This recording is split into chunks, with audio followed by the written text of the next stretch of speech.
महीनों में होने वाली है। क्या कुछ तैयारियां करी? अभी मैदान में उतरे हैं दीघा विधानसभा पे, क्या कुछ तैयारियां? नमस्कार।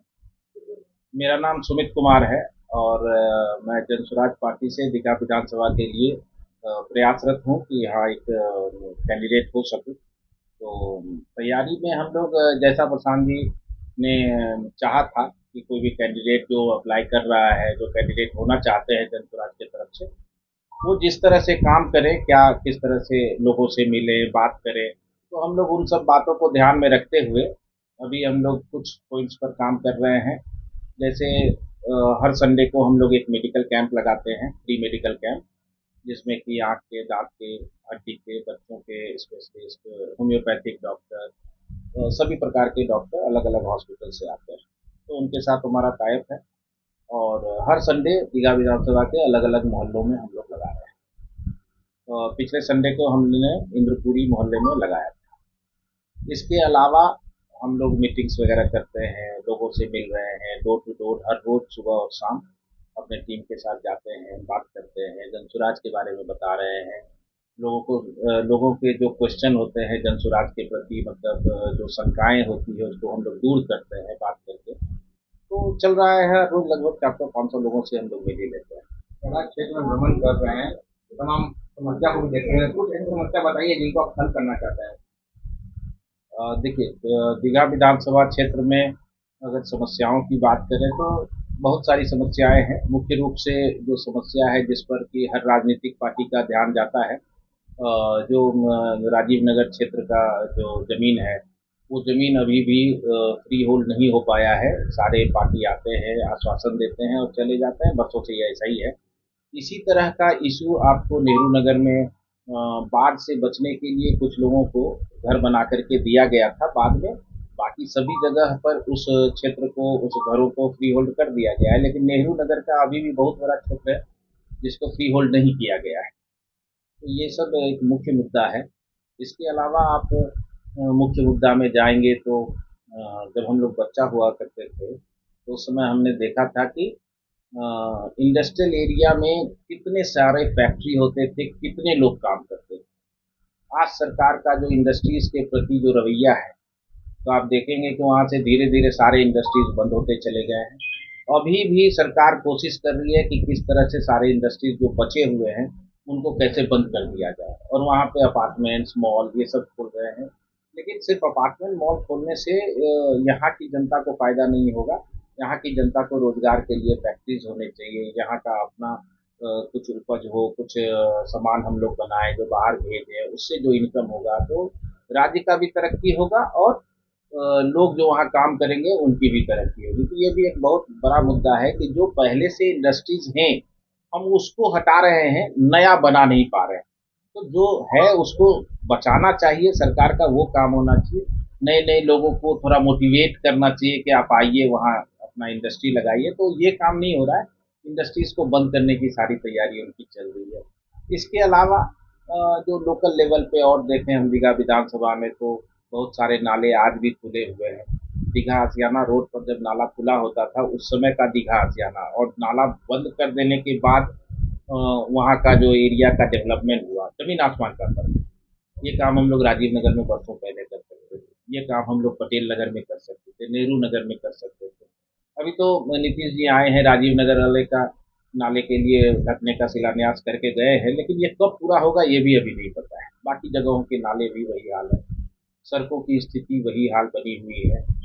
तो जो काम हो जाना चाहिए था, जो हमारे विधायक जी को कर लेना चाहिए था, उन्होंने भी, मतलब ये सारे काम के लिए आपको सरकार की जरूरत नहीं थी, ये यहाँ के विधायक भी कर सकते थे, संभव था, लेकिन उन्होंने जरा भी ध्यान नहीं दिया और बस अपने घर में बैठे थे। इस तरह से और भी बहुत बहुत सारे इलाके में हम लोग देख रहे हैं कि सरकारी स्कूल की व्यवस्था नहीं है। जितने स्लम एरिया हैं जो सारे, हमको लगते हैं कि मेजर स्लम एरिया दीघा विधानसभा क्षेत्र में पड़ते हैं, आप वहाँ जाएंगे तो स्कूल की कोई व्यवस्था नहीं है और साफ सफाई की भी स्थिति लगभग वैसी ही है। लेकिन सब ऐसे ही हैं, पड़े हुए हैं, ना उनके लिए रोजगार की सरकार ने कोई व्यवस्था की है और ना ही कोई काम उनके लिए ऐसा किया है कि वो वहाँ से उठ करके एक अच्छा जीवन जी सके, ऐसी कोई व्यवस्था सरकार की नहीं है। वहाँ पे लोग रहते हैं, ठेला वाले, खोमचे वाले, ये सब लोग रहते हैं। अब ठेला लगाए हैं रोड पर, मार के भगा दे रहे हैं। आप मार के भगा दे रहे हैं तो सिर्फ उनको ही दिक्कत नहीं होती है, जो पब्लिक आता है, जो वहाँ से सामान खरीदने आता है, उनको भी उतनी ही असुविधा होती है। लेकिन सरकार इस बात को ध्यान नहीं दे रही है कि आखिर उनके रोजगार की हम क्या व्यवस्था करें। तो थोड़ा थोड़ा ध्यान देना चाहिए सरकार को, वो नहीं हो पा रहा है। चुनाव के कुछ दिन शेष बचे हैं तो राजीव नगर नाला का बाउंड्री कराया गया है, क्या कहेंगे? ये तो देखिए, ये तो सिर्फ फायदा उठाने के लिए थोड़ा सा करवा करके छोड़ दिया गया है, ताकि कुछ फायदा सरकार, पब्लिक को ये लगे कि हाँ हम नाला ढकवाने की कोशिश कर रहे हैं। लेकिन ये अभी और सिर्फ बाउंड्री करके बरसों तक छोड़ा जाएगा, इसको भी किया नहीं जाएगा। इन मुद्दों को सरकार जानबूझ करके बचा के रखती है, ताकि अगले इलेक्शन में फिर इसी मुद्दे पर हम वोट ले सके लोगों से। तो ये सारे मुद्दे को सिर्फ बचाना है, सिर्फ थोड़ा थोड़ा काम करके, कंप्लीट नहीं करना है। क्षेत्र में भी अनाज भी बांटा गया है वर्तमान विधायक के। हाँ, देखिए, ये तो अब इलेक्शन का टाइम आया है तो अब अनाज बटेगा, कपड़े बटेंगे, बहुत कुछ होगा। हम लोगों ने जिस समय हम लोग शुरू किए थे यहाँ पर काम करना, उस समय पिछले ठंडे में हम लोग क्या किए कि सारे जगह से जहाँ जहाँ हम लोग डोर टू डोर जाते थे तो उनसे ये भी रिक्वेस्ट करते थे कि आपके पास कोई गर्म कपड़ा है, जैकेट है, स्वेटर है, तो आप हमको दे दीजिए। और वहाँ से हमने सारे जगहों से कलेक्ट किया और उन सारे कपड़ों को लेके जो ज़रूरतमंद लोग थे हमारे एरिया में, उन सब के बीच में जाकर के हमने बांटा भी है। वो आप जाएंगे, पता करेंगे तो बहुत सारे स्लम में आप जानेंगे कि हाँ हमने मतलब ट्रक का ट्रक कपड़े बांटे हैं। ऐसा नहीं है कि हमने खरीद के बांटा है, खरीद के बांटने लायक मेरी स्थिति भी नहीं है। लेकिन अगर मेरी अपील करना चाहूँगा कि आप वोट देने के पहले एक बार जरूर विचार कीजिए कि आपने सभी तरह के सरकारों को देखा है, सभी दलों के सरकार को देखा है, जिसमें कांग्रेस, बीजेपी, जदयू, राजद, सभी तरह के पार्टी को आप देख चुके हैं। अगर आपको लगता है कि हाँ इस पार्टी से आपको बहुत फायदा हुआ है, आपका जीवन का स्तर जो है बहुत बेहतर हुआ है, तो आप उसके साथ बने रहिए। लेकिन अगर आपको लगता है कि आपके दादा परदादा लोग भी उसी झोपड़ी में जी रहे थे या उसी परिस्थिति में जी रहे थे, और आज आप भी उसी परिस्थिति में हैं, आपके बच्चे भी शायद उसी परिस्थिति में रह जाएंगे, तो आपके पास ये मौका आया है, ये मौका चूके तो फिर अगला 5 साल के बाद एक मौका आएगा। तो इसी मौके का फायदा उठाइए और आगे बढ़िए, सहयोग कीजिए, इस बार सहायता कीजिए। हम लोग इच्छा हुई कि हाँ हम जिनके पास कपड़े नहीं है उनको हम दें, तो इसके लिए हमने व्यवस्था किया कि हाँ किस तरह से दिया जा सकता है। हर घर में 10-20 कपड़े ऐसे ही फेंके रहते हैं, जो छोटे हो जाते हैं, पुराने हो जाते हैं, लोग यूज़ नहीं करते हैं और बाद में फेंका जाता है। उनको उठाया, किसी को सही जगह जिनको ज़रूरत है उनको ले जाके पहुँचा दिया। तो काम तो ऐसा करना है। अब इलेक्शन के टाइम में हम जाएंगे, अनाज बांट देंगे, 500 रुपया दे देंगे, कुछ कर देंगे, तो ये जो जेन्युइनली गरीब है ना, जब आप घूमेंगे, लोगों से मिलेंगे, तो सचमुच ऐसे गरीब लोग हैं जिनके लिए 500 रुपया मिलना भी बहुत बड़ी बात होती है।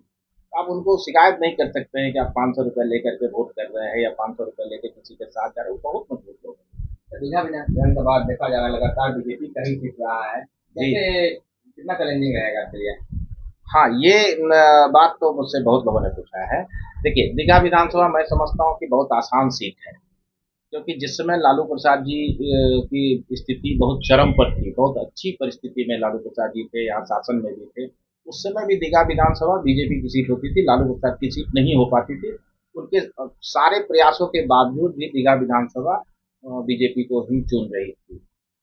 तो हम ये मान कर चलते हैं कि एक तो दीघा, और दूसरी बात कि दीघा विधानसभा में पढ़े लिखे लोगों की संख्या बहुत सबसे अधिक, तो तर्क करने की शक्ति जो है दीघा विधानसभा के लोगों में है। वो ये जान लेते हैं कि कौन सी पार्टी ज़्यादा बेहतर काम कर सकती है या कौन सी पार्टी जनता के लिए बनी है, अपने लिए नहीं बनी है। तो लालू प्रसाद जी के टाइम पे ये तो जग जाहिर है कि कैसी सरकार चल रही थी, उस टाइम में भी लोग जो हैं बीजेपी को चुन रहे थे, क्योंकि वही एक उनके पास ऑप्शन था। आज भी उनके पास अगर जनसुराज नहीं होता तो उनके पास वही एक ऑप्शन था और ये फिर से सीट जो है बीजेपी की ही होती, निश्चित ही। तो जब जनता, जहाँ की जनता तर्क कर सकती है, बात सुन सकती है, समझ सकती है, अपना अच्छा बुरा समझ सकती है, वैसी जनता से हम अपेक्षा, मतलब निश्चित हमको भरोसा है कि वहाँ की जनता इस बार जनसुराज को चुनेगी और आराम से जीत होगी, कोई असुविधा नहीं। आप जीत के आएंगे तो प्राथमिकता क्या रहेगी? प्राथमिकता देखिए, मैं जीत कर आऊँगा तो जो जो समस्याओं पर अभी मैंने चर्चा किया है, प्राथमिकता तो रहेगी कि जो यहाँ के लोकल समस्याएं हैं, छोटी छोटी समस्याएं हैं, एज ए विधायक मुझे जिन पर पहले ध्यान देना चाहिए उन सारे बातों पर पहले ध्यान दिया जाएगा। जैसे इंडस्ट्रियल स्टेट को हमको बेहतर बनाना ही होगा, राजीव नगर का जो इशू है उसको ठीक करना ही होगा। अभी हम कहें कि हम आएंगे ये सब ठीक कर देंगे, तो ऐसा तो कहने वाले कितने नेता आए और चले गए, सब लोग कह रहे हैं कि हम ठीक करेंगे, लेकिन करता तो कोई है नहीं। तो लेकिन हम अगर पहले से उन मुद्दों पर बात कर रहे हैं, उनकी परेशानियां समझ रहे हैं, और पहले मैं जान रहा था कि सिर्फ राजीव नगर के ही ज़मीन में प्रॉब्लम है और वहाँ पर ही उसको, लेकिन अभी मुझे पता चला कि नेहरू नगर के ही ज़मीन में प्रॉब्लम है। तो प्रॉब्लम बहुत जगह है, बहुत तरह के लोगों को है, और जब मैं घूम रहा हूँ तो लोगों की परेशानी दिख रही है, समझ में आ रहा है कि इनको क्या ज़रूरत है। तो आपको एक छोटा-सा इंसिडेंस बताता हूँ कि अभी अटल पथ बना है, बड़ा सुंदर रोड बना है। अटल पथ पर शिव मंदिर और इंद्रपुरी के पास ओवर ब्रिज बना है, जिसमें पहले सब्जी मार्केट होता था। बहुत ही छोटी सी बात है कि आपने उसको बंद कर दिया, वहाँ से सारा सब्जी मार्केट हटा दिया। लेकिन वहाँ से हटा देने पर अगर सब्जी फिर भी लग रहा है अभी, लेकिन वो रोड पे लगता है। अगर वही सब्जी जहाँ पर आपने उसको भर करके बनाया है, अगर पिलर दे के बनाया होता, तो सब्जी मार्केट उस पिलर के अंदर में लगता। इससे वहाँ के मतलब जो बेच रहे हैं उनको भी फायदा होता, जो उसके आसपास के इलाकों में रहते हैं उनको भी सब्जी खरीदने में सुविधा होती। अभी मजबूरन लोग रोड पर बेच रहे हैं क्योंकि वहाँ की जनता चाहती है कि बगल में सब्जी बिके, इसलिए वो बेच रहे हैं और उनका घर भी, परिवार भी चल रहा है, वहाँ के पब्लिक को भी आराम हो रहा है। तो इसमें थोड़ा सा दिमाग अगर लगाया होता सरकार ने, तो ये आज होता कि हाँ वहाँ पे इस्टेब्लिशमेंट जो है परमानेंट होता सब्जी वालों का, वहाँ के मोहल्ला के लोगों को सुविधा हो जाती। तो छोटी छोटी बातें हैं, लेकिन कोई ये ध्यान नहीं दे रहा है कि हम जिसको भगा रहे हैं वो फिर आगे किस तरह से अपना जीवन चलाएंगे, ये बातों पर ध्यान नहीं देता है। तो हम, मैं आऊँगा तो पहले ये देखूंगा कि जो लोकल लोग हैं उनकी सुविधाएं, प्राथमिकताएं क्या हैं, उसके हिसाब से काम